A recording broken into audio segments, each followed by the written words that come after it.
to the SportsTech Forum. This is our last session for 2023. It's an exciting time to come together with what is happening around the future of sports and specifically monetization. I had a call last week with the Bundesliga club new CMO.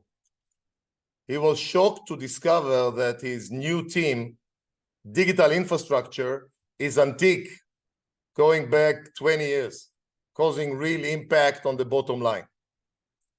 In his words, we are leaving 300k euro on the floor in every home game. You know me, I'm obsessed with sports and innovation. Do you know what I do most of my days? I talk to people like you. And I still hear things like, we are not in a rush to innovate, or we are fast followers, or our president is focusing on our us winning titles. I like this quote by Michael Phelps. If you want to be the best, you have to do things that other people are not willing to do.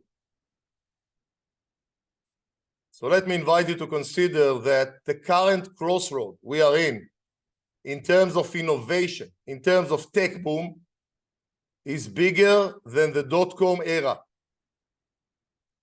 In the dot-com, industry leaders like Blockbuster that failed to adapt to digital innovation were quickly overtaken by the likes of Netflix or Amazon, and ultimately faded. There is a cost for inaction. For example, neglecting the youth or the young fans. As you know, typical age where a kid chooses their lifetime or lifelong sport team is 13. So here is a question. How many of us here have a long-term execution plan on engagement and monetization with Gen Z and Alpha?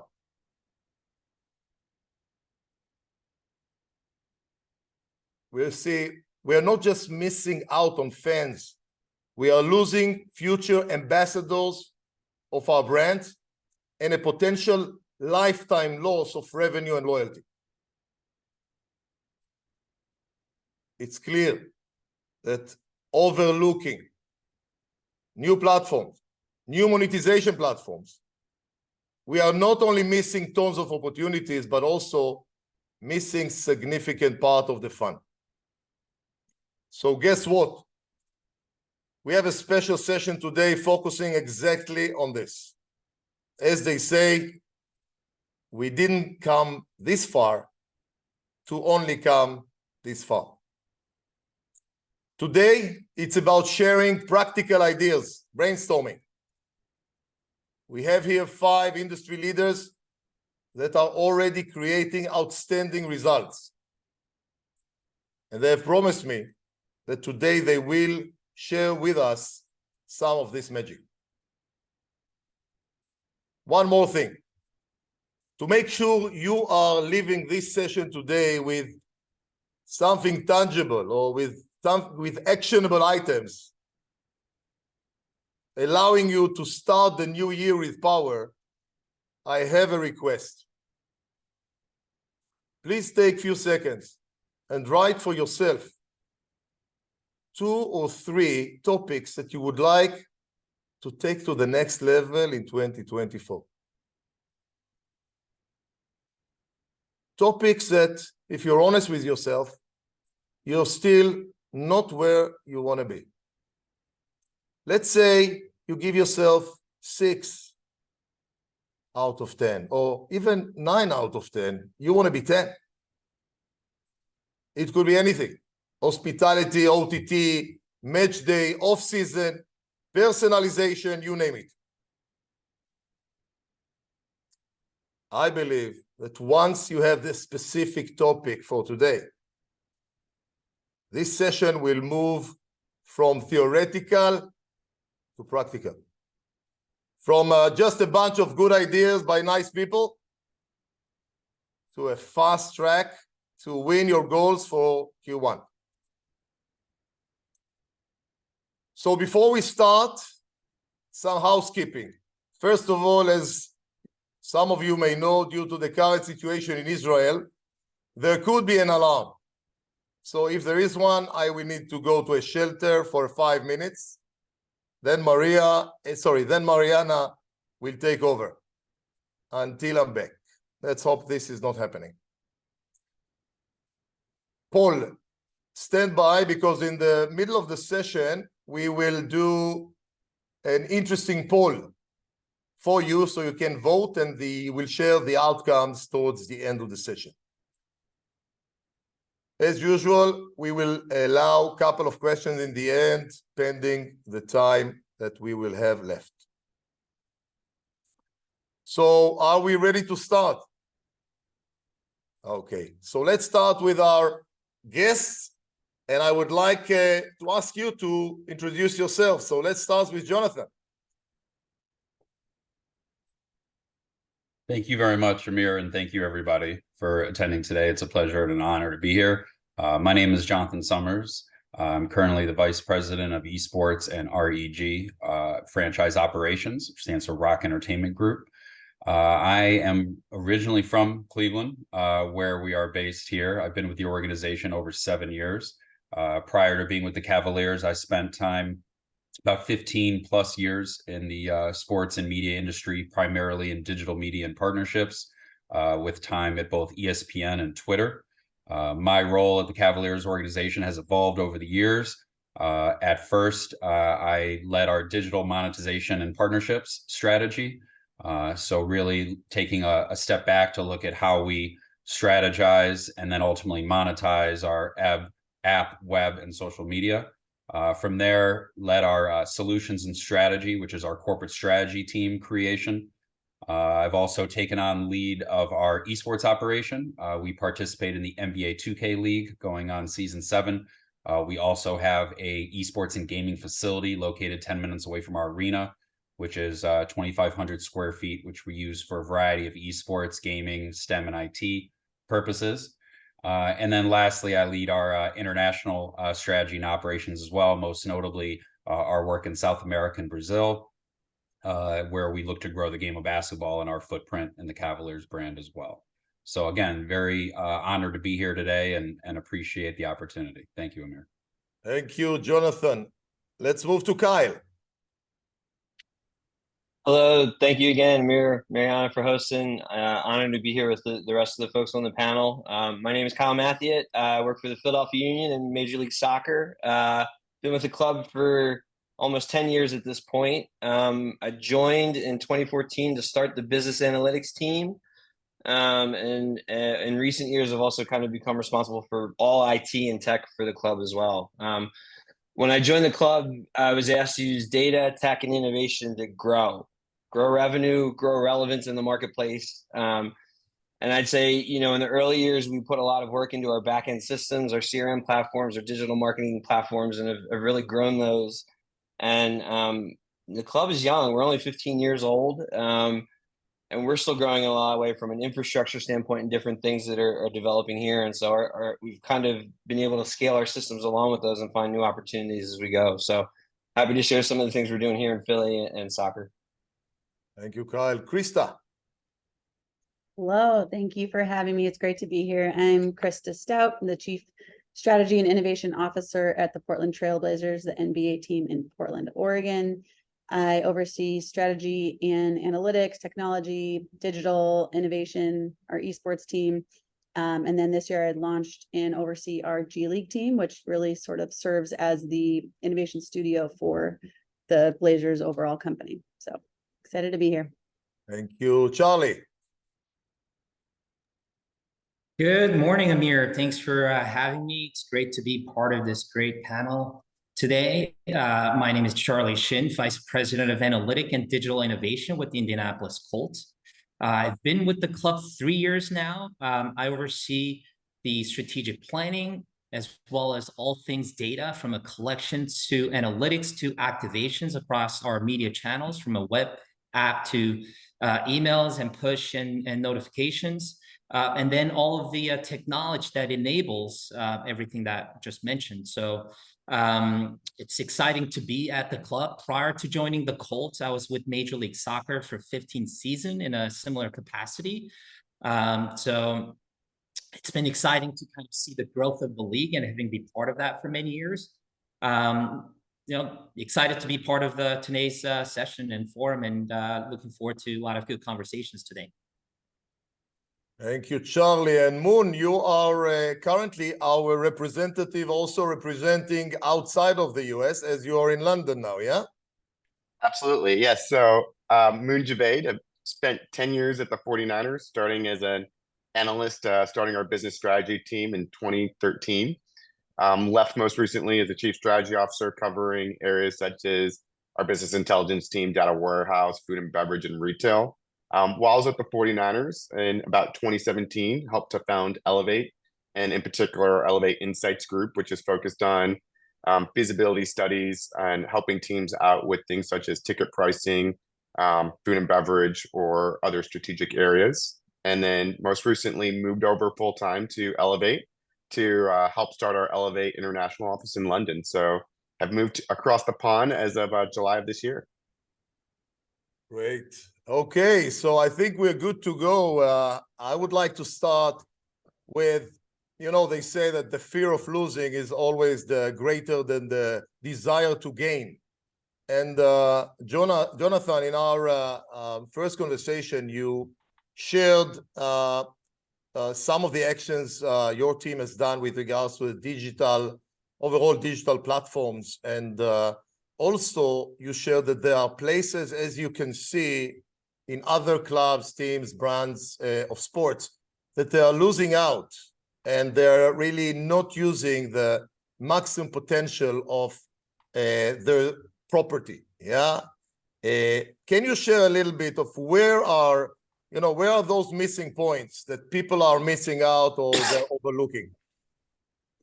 Yeah, absolutely, Mayor. Thank you. And to your point, in our prior conversations, one of the main topics we discussed was that digital touch point, right? And everyone on this call is affiliated or works in the industry, most likely in some form or fashion.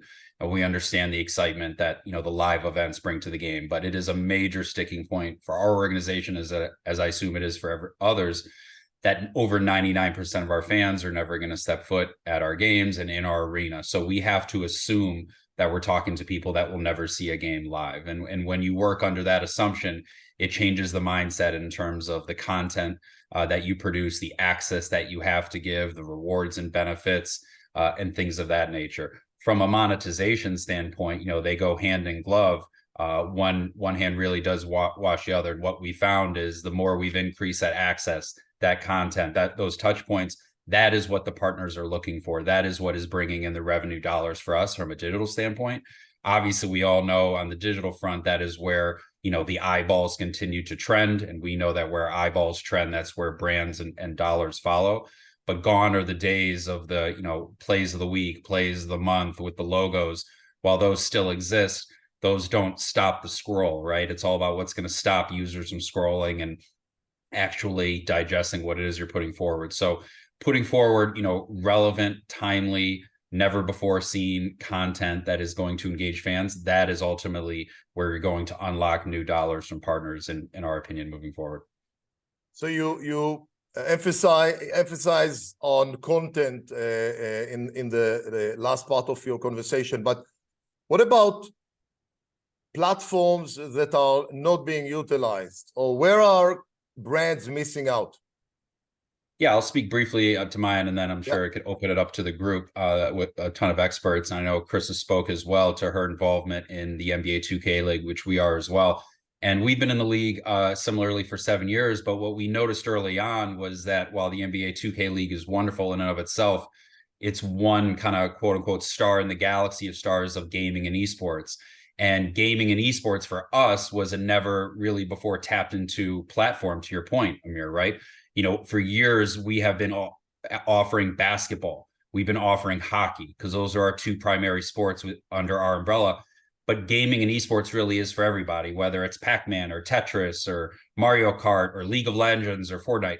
whatever the case may be, the creation of our facility, which I spoke to earlier, affords us the opportunity to blend all of these things together to reach, frankly, kids in particular, because to your earliest point about the youth and the demographic of sports fans getting younger, we've all been to sporting events where you see a 12-year-old 10 feet, or 10 meters from the pitch or from the court, and they're on their phone and they're looking at their phone the whole game. Well, you're never going to get that kid to not look at his phone, right? You have to meet the kid where he is. And so to your point of what is a platform for us, gaming and esports has served as one of the leading platforms to then reach and engage that youth and hopefully drive that lifetime fandom. Got it. So you focus specifically on to leverage gaming and esports to generate more revenue, and that's elements also to reach the young generation, yeah, as we shared. Moon, apart from gaming and esports, where are clubs? And now you have, I would say, a global overview. Where are all clubs and brands are missing out? If you can be blunt, please. Yeah, absolutely. And, we're on an innovation panel, and sometimes I feel bad because I like to talk about just like the basics and the basic building blocks. And oftentimes, if you spend a little bit more time getting better at the basics, you can move the needle a lot more. And I think of things like dynamic ticket pricing, for example. When we started in 2013, I don't think many teams were employing even variable pricing, and they might have just had the same price for the entire season for a seat. From static pricing, we moved to variable pricing, where I think in 2014-15, the NFL would send out and say, hey, you have 10 games. How many of them are going to be marquee games, and how many of them are going to be normal games, and then how many might you price a little bit lower? Now we're at the point where teams have the ability and the data to be able to price dynamically, and that could mean changing ticket prices, every second. It could mean changing prices every week. It could be changing prices every month, but some level of flexibility there. And I think that there is a lot of revenue to be had if you do it appropriately and ingest the right information, build the right processes internally. So I'd say that's definitely one basic building block. I think a second building block tends to be on the food and beverage side. If we think about game day revenue, there's partnership revenue, ticketing revenue, food and beverage, and retail. And when I chat with most teams from the Elevate side and we talk about food and beverage, the most typical response I hear is, well, we outsource that, or that's our partner's challenge. And, my thought is if you just leave it solely up to your partner or your vendor, while they'll do a great job, or while they could do a great job, you could still maximize your revenue on top of that. I think most food and beverage partners are really good at getting the hot dog from the factory to your stadium or to your arena. They might not be focusing as much on how to drive that revenue or how to drive that customer experience on the front of house side as much as you might. So I'd say focus on the basic building blocks, and you can build those two areas of revenue. All right, Charlie. Yeah, no, I think one of the areas that we tend to overlook is the authentic connection to the community. Because when you think about the reason the fans are a fan of your team, and the studies that we have shown that it's about the sense of belonging, it's about the connection to your roots. So while we do want to make sure that we have a good investment on field and winning every day, that's not always going to be happening. So what is that platform or program that you're going to be able to build that connects with the local community in an authentic way? For us, we have a mascot that has such a popular following within the community. So his name is Blue. It's a blue horse. He has over 8 million followers in TikToks. And he is well known across the state of Indiana, where real horse, or it's no, it's a character horse. He's a mascot. Okay. But what he has done over the years is phenomenal in terms of, it's not just about a game day entertainment, but he has built this program throughout the course of years where he visits many elementary schools and presents a show. He's got his own storybooks. He's got such a following and presence within the community in such an authentic way. We're now at a point where we could actually monetize of his IPs and his connection and his reach to the audiences that we have. We've recently put together a package of tickets where we're selling a 30-minute show prior to the game taking place with a ticket package where people could come, watch the pregame entertainment from Blue, and then attend the games. This has been a huge popular. I know someone mentioned in a chat that, kids become a fan of a club at the age of 6.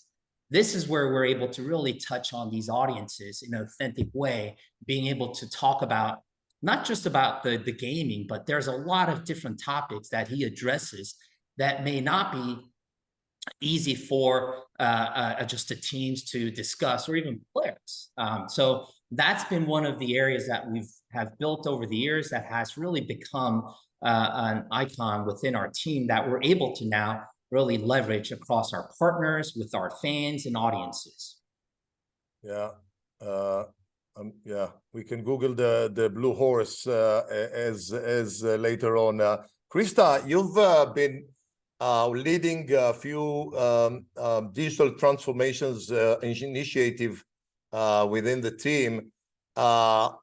Share with us a little bit on this process, and maybe 1 or 2 projects that you can share.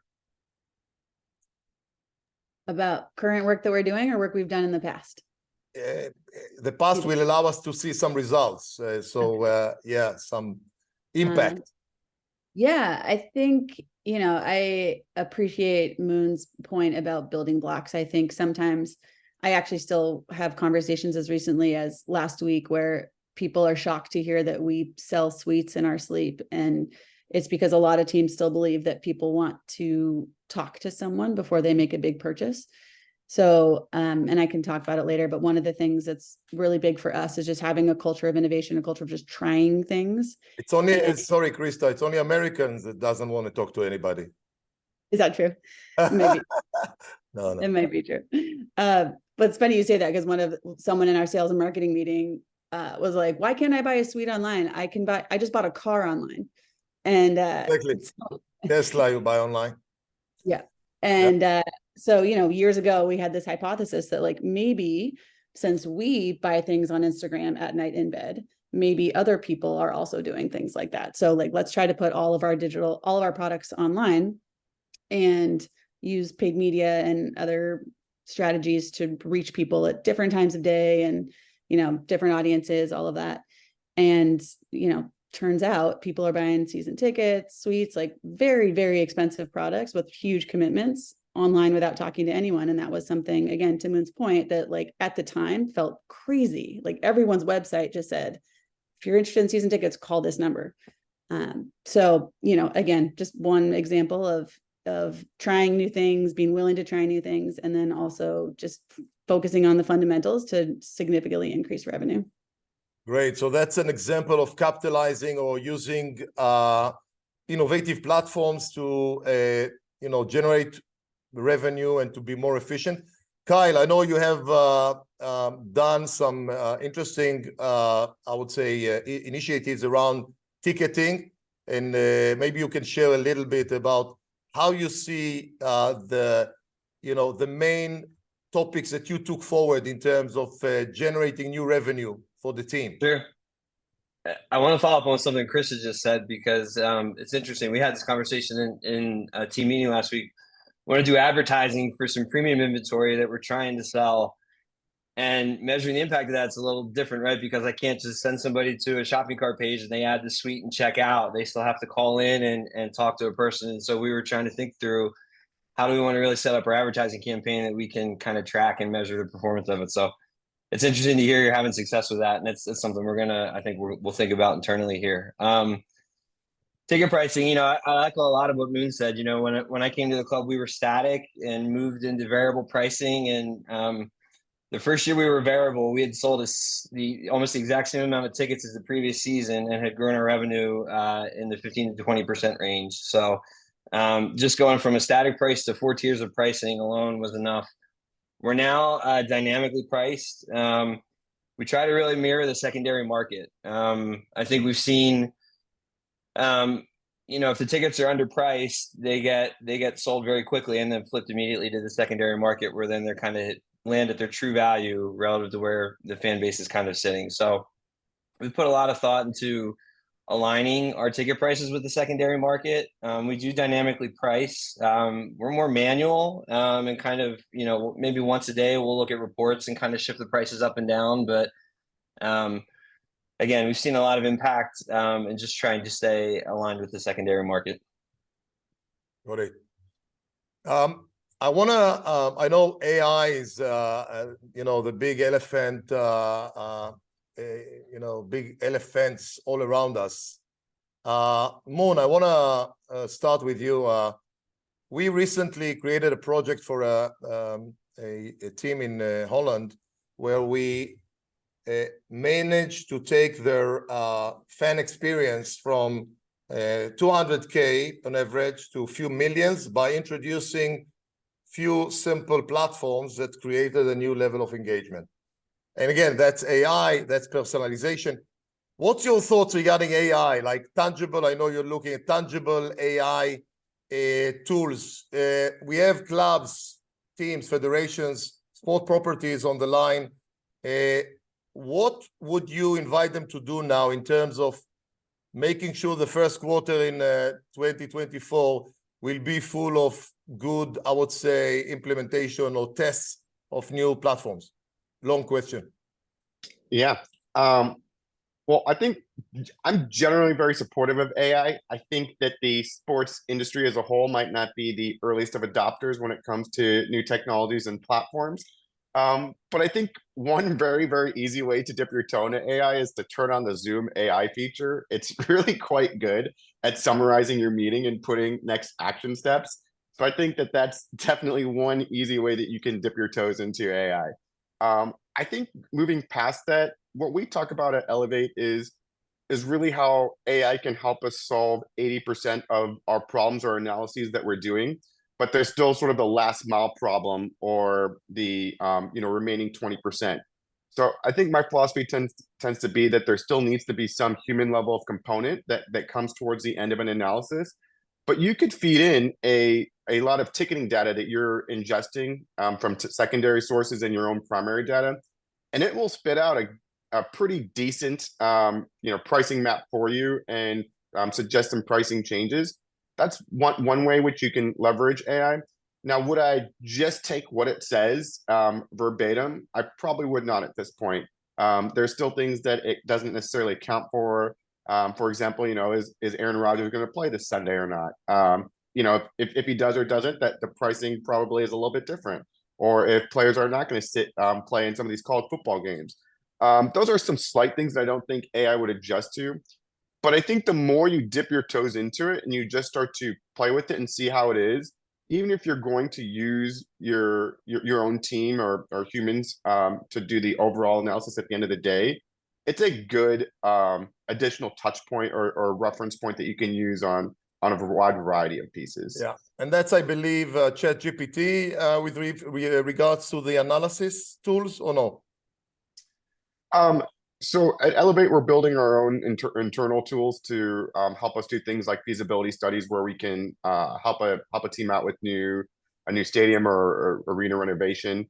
And so we will take all of our data sources, and it is starting to spit out some models. Right now we're training it and teaching it to get to a place where it can be even more informative to us. But it's going to take iteration and time. And I think that the first basic step is just start to play with it, just start to dip your toes.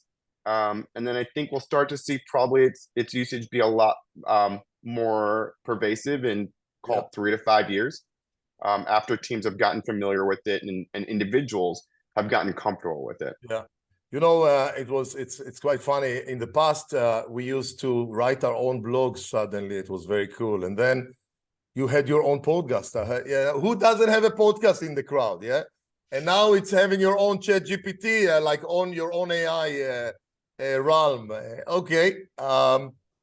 Christa, Moon touched the, I would say, analytics side of AI. Would you like to share maybe other areas which you recommend or you have or you are using AI in your team? Yeah, sure. So we totally agree with Moon's points as well. We are sort of approaching it from two angles. One is, how do we get our staff comfortable with AI? Because I think there's still a lot of insecurity and fear around using AI in general. So we have a strategy around sort of gamifying it, for lack of a better word, and integrating it within Slack and fun ways for people to try out new things and see how AI can help them personally and professionally. And we're sort of using that as a way to get people, again, comfortable with, excited about AI, and to start self-identifying ways that AI can help, particularly optimize their work streams and internal operations. And then simultaneously, we're working with sort of self-appointed AI experts, for lack of a better word, people that are really into it. We have a small group of folks across the company who have already identified multiple pain points that fall into sort of three buckets: internal operations and infrastructure, centering the customer experience, and driving revenue. And we are all looking at, like, what are some of those top opportunities where we can use AI to solve some of these challenges. And again, sometimes it's as simple as personalizing the onboarding experience for staff, or like we talked about earlier, optimizing the secondary and dynamic pricing, like stuff like that.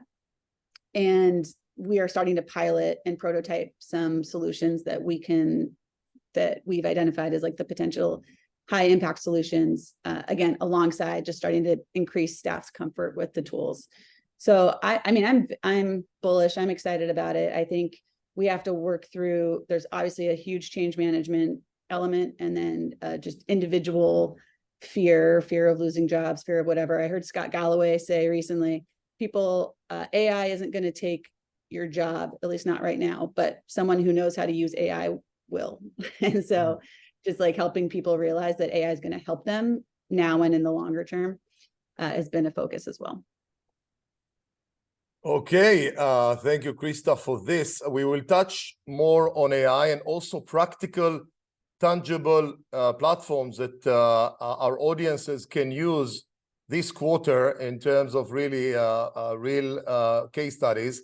But I want to do a quick poll. Mariana, if you're still with us, it would be interesting to know, we have like 159 people here, I would say industry leaders, I would say in our crowd now. Interesting to know, what are your challenges, or what are the topics that you're focusing on, so we know where the industry is going, yeah? So Mariana has created a poll for us, a simple poll. Look at that.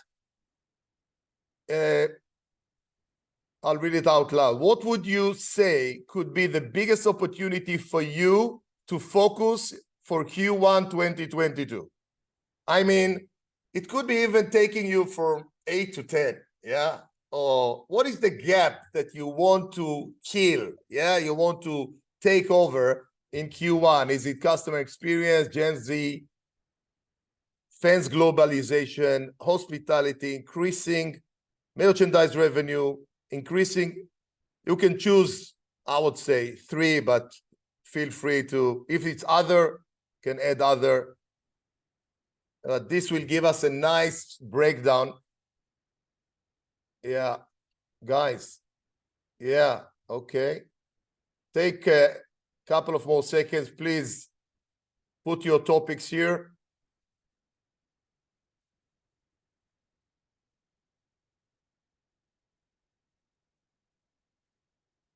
What will be great to complete by end of Q1 or to take to the next level?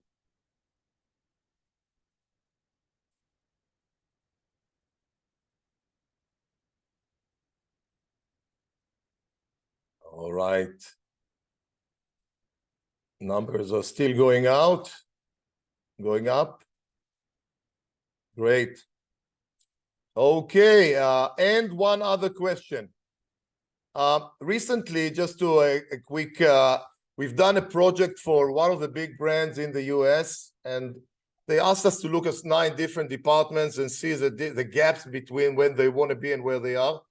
And to my stupidity, I said yes. And it was very painful, but eventually we created a tool, what we call an assessment tool, that allow any sport club brand with a fairly easy process to understand where they are comparing to the opportunities in the market.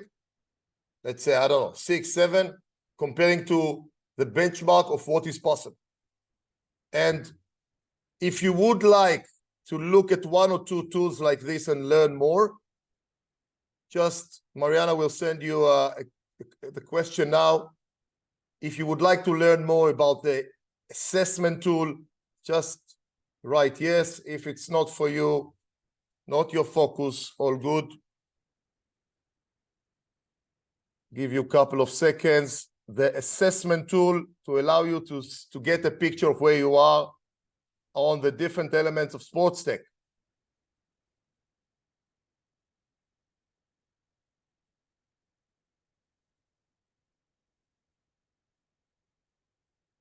Okay. Excellent. All right. I want to ask you, Jonathan,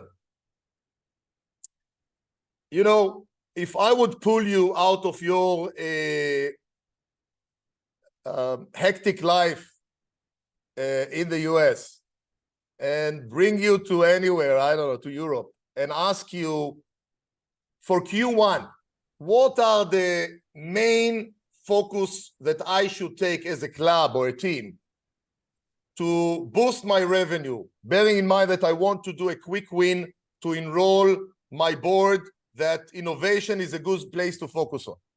What would be those topics that can create what we call quick wins? I know that we all want the basic and the infrastructure and to do it right, but still, some of us, not all of us, it will be nice to have like tangible tools you can share or places that can make a difference for people on the line.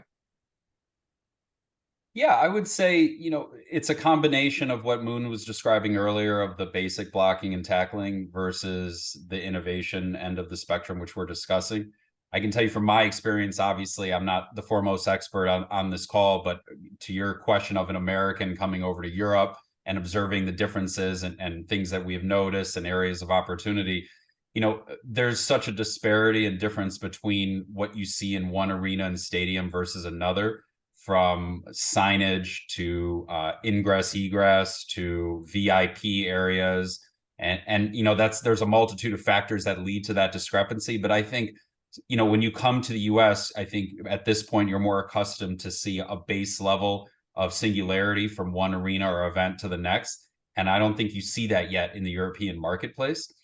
So I think just starting off with, you know, the basic blocking and tackling, like I said, of Moon is, you know, I went to a soccer match in Brazil not too long ago, and, you know, I talked to the club and the folks who run the arena, and they have the opportunity and they have the ability legally to put signage in certain areas and things of that nature, but it just wasn't of the priority. To your point, one of your first comments, they were so focused on the club and what goes on the pitch.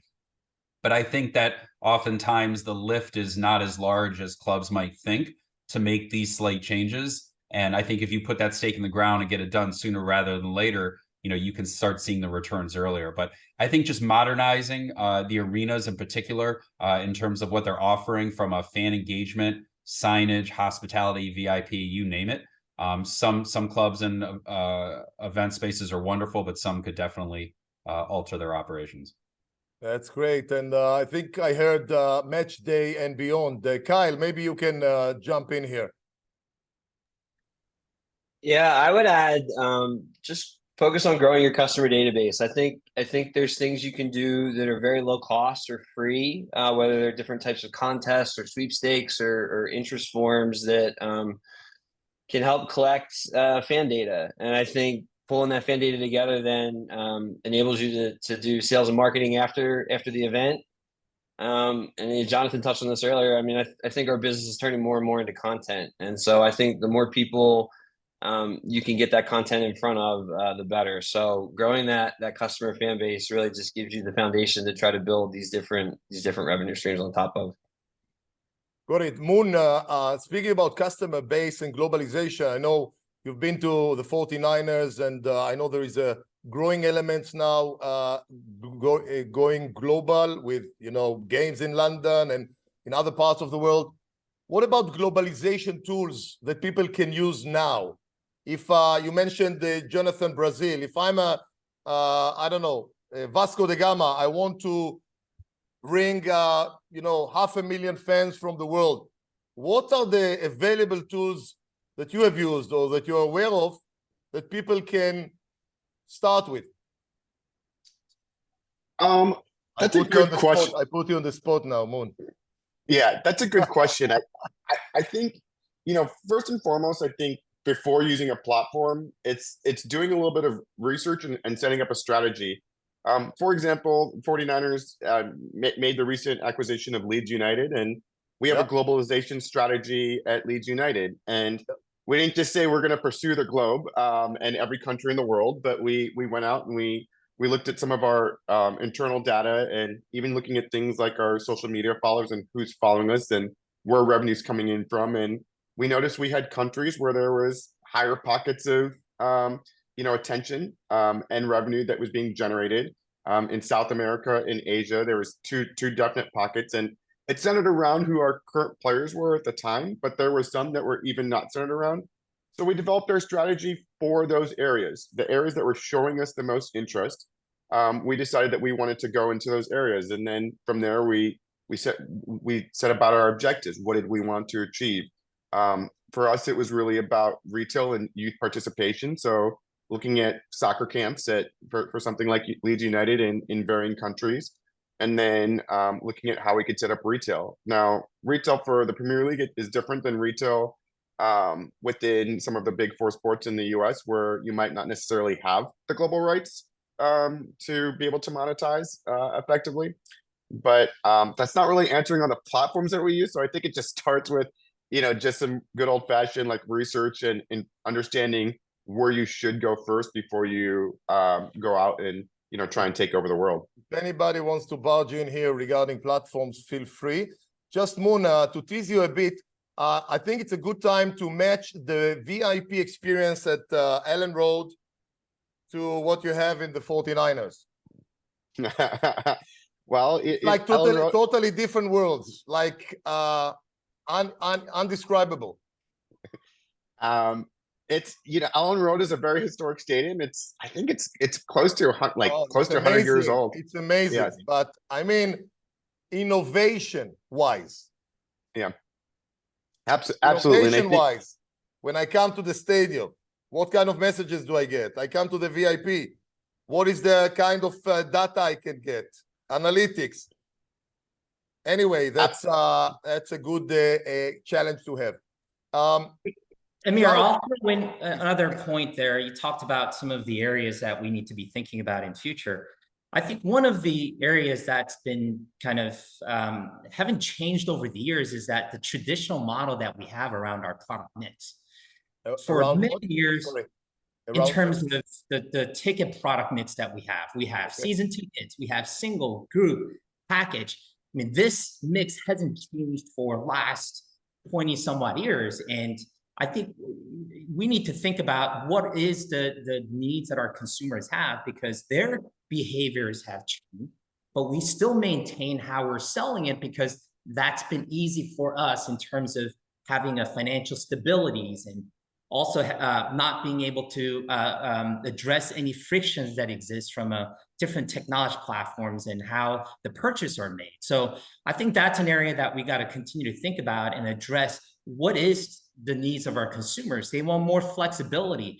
They want more experience as part of attending the games. So, how do we deliver that? For an example, we just launched last year for the first time. I know there's a couple of teams that are doing it, but we did a buyback program for our season ticket members because we recognize that not everyone's going to be able to attend the full 10 games that they're buying, but because they're stuck with it.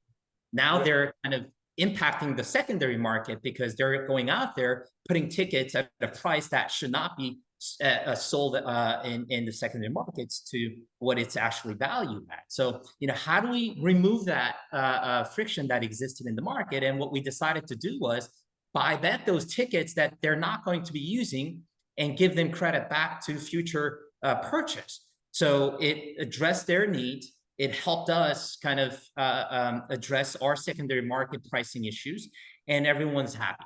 Now, the process needs to be more streamlined in terms of having the technology platform that's going to make that process easy, because there were a lot of manual steps that we had to go through in order to get that executed. So it's a combination of having a vision of innovating, but at the same time, we also have to have the right technology that's going to help us address those frictions to remove any kind of manual process that comes along with the changes that are being made.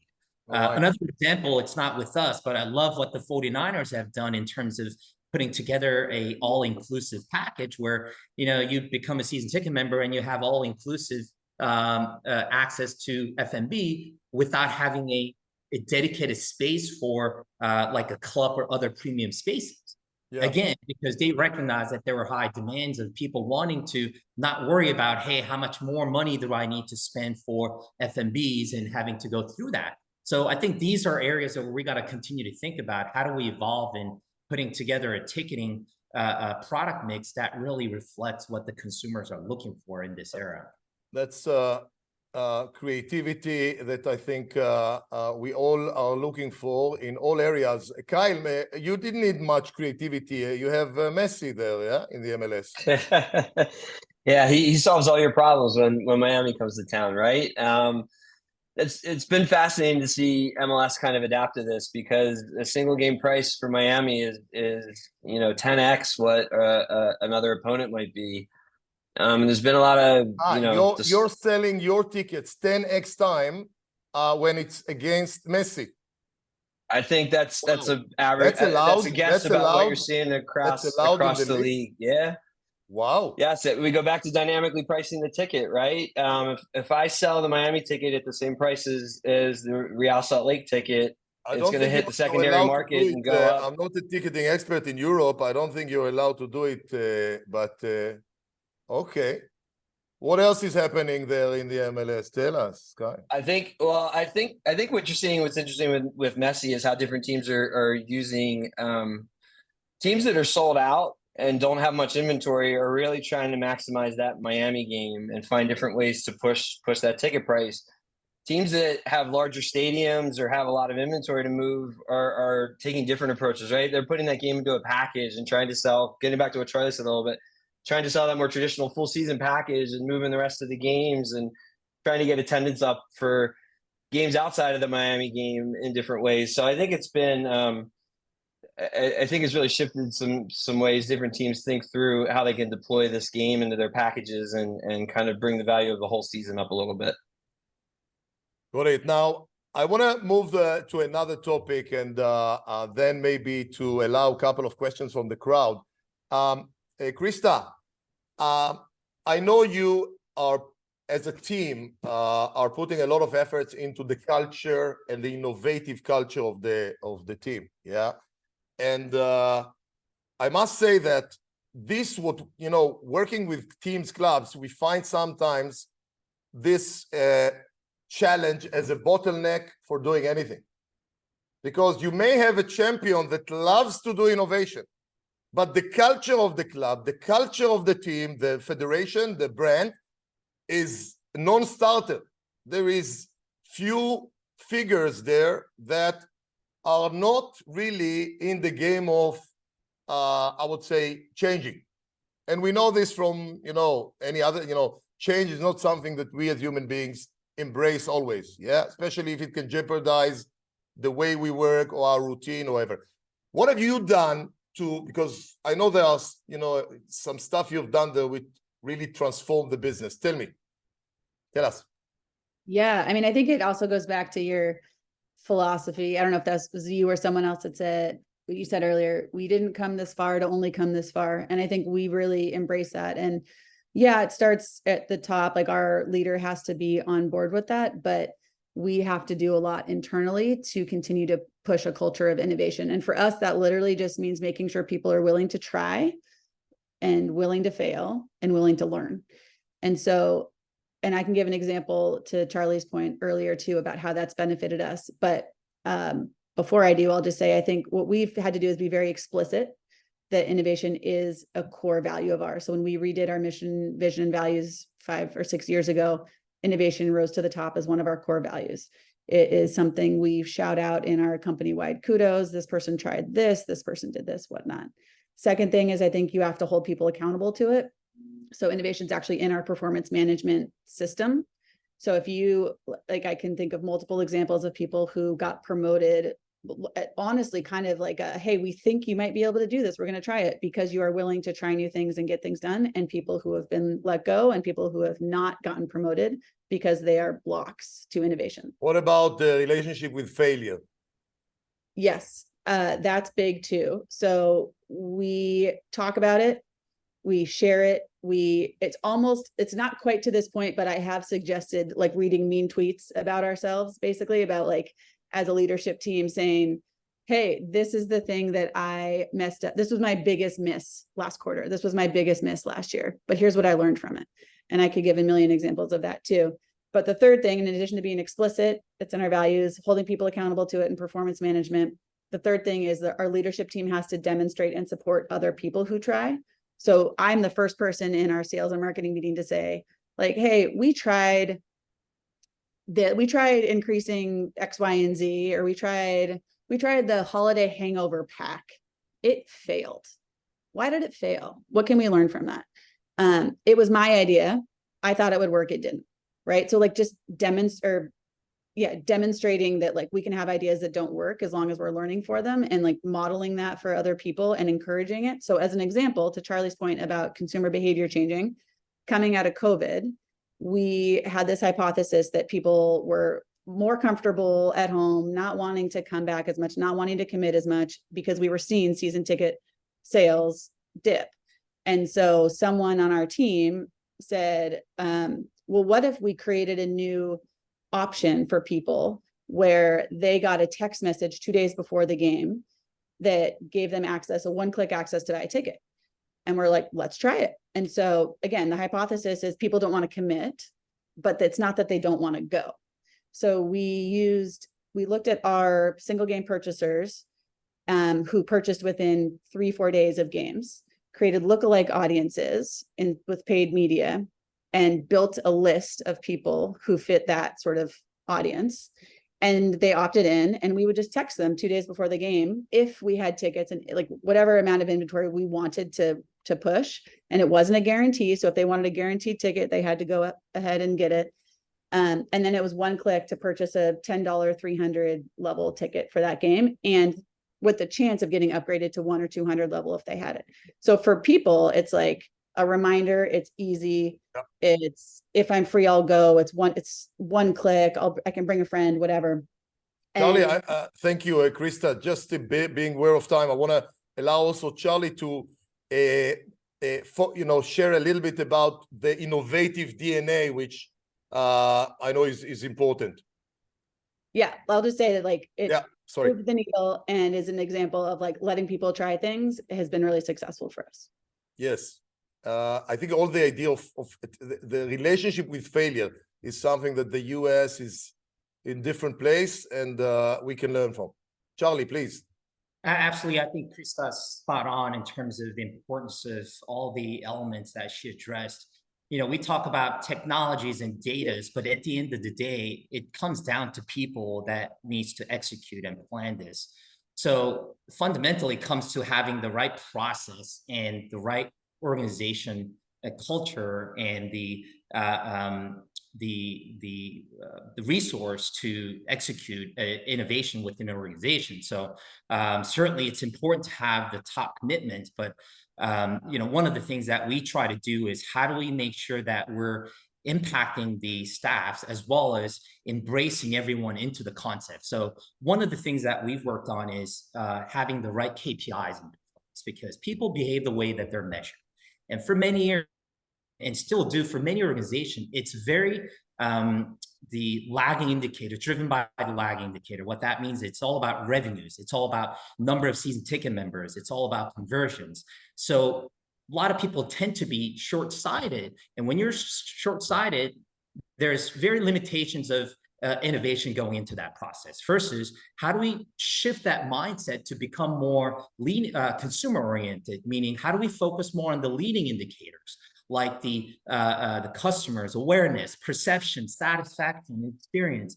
all of that. And that has to be set with having the right KPIs in place as an organization. And then we're all working kind of towards meeting that goal. Once you have that in place, and it's about how do we then get people to be part of that process. And when we look at a lot of organization, you know, you have this group that focus on the strategy analytic in their silos, or you have these people in each of the department kind of addressing the data or technology individually. Well, what we try to do is how do we align this together? So it's not about just centralizing it or decentralizing it. So what we decided to do is kind of take a hybrid approach, having this virtual team. We call it the Center of Excellence. And it is driven by our department, which does address majority of the data initiatives and technology initiatives within the organization. But what we did was we enrolled other folks across other commercial departments, like ticketing, like sponsorships, digital marketing, to be part of that team. And we meet on a regular basis to talk about big initiatives that's going to have an impact across the organization, so that it's not just the department coming up with an idea and then kind of sharing it, go, hey, this is what we're going to execute.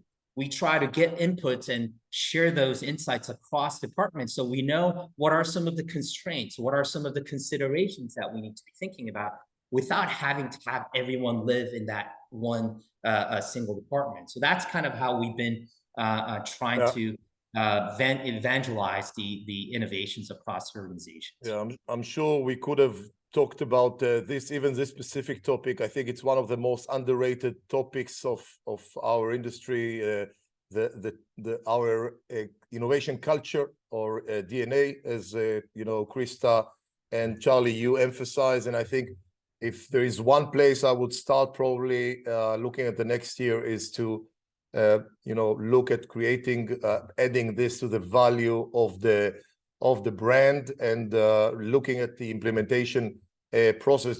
We have a couple of questions from the crowd, maybe one for Jonathan.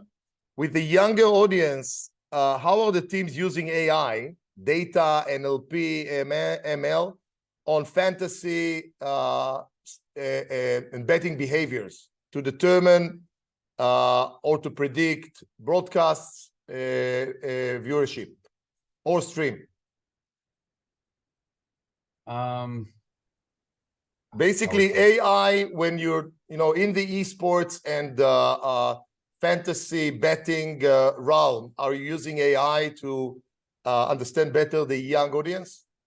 I'd say as of now, no. And those are we address those very differently in terms of the sports betting landscape. Obviously, there's vast differences between Europe and the US, what is allowed, what isn't, the age in which you're allowed to promote.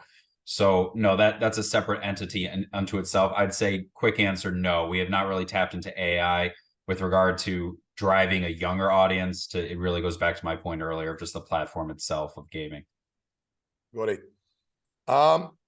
Mariana, as we are wrapping up, if you can share the outcome of the poll in terms of the main opportunities or challenges that our audience would like to address in the upcoming, in the new year. What does this mean? Help us. Sure. So let me just turn on my camera. 40% said that they would like to focus on customer experience, same with Gen Z and fans globalization. And then the next one highest will be a sponsorship activation. Interesting. Customer service. I wouldn't bet that this would end up 40%. Okay. Match their revenue, only 13. Reducing cost is pretty low, so. Interesting. $1. All right. I want to do a last round. Hear a summary from each one of you, like in one word, like, what's, wish to the new year in terms of innovation to our crowd, and maybe a last comment. Let's start with Kyle. Sure. So what is my wish for innovation for the coming year? I think for us specifically, I think it's just continuing to grow new revenue streams, right? Apple TV MLS Season Pass is a new is a new area for us, and I think our ability to grow that is going to be really critical for the coming years. And so I'd love to see the club innovate around selling those TV subscriptions. Great. Moon? Just channeling a little bit of the Kobe Bryant, like just be better every day, be better than you are tomorrow than you are today. And a lot of times that's just basic building blocks, is going back to what I said at the beginning. Absolutely. Jonathan?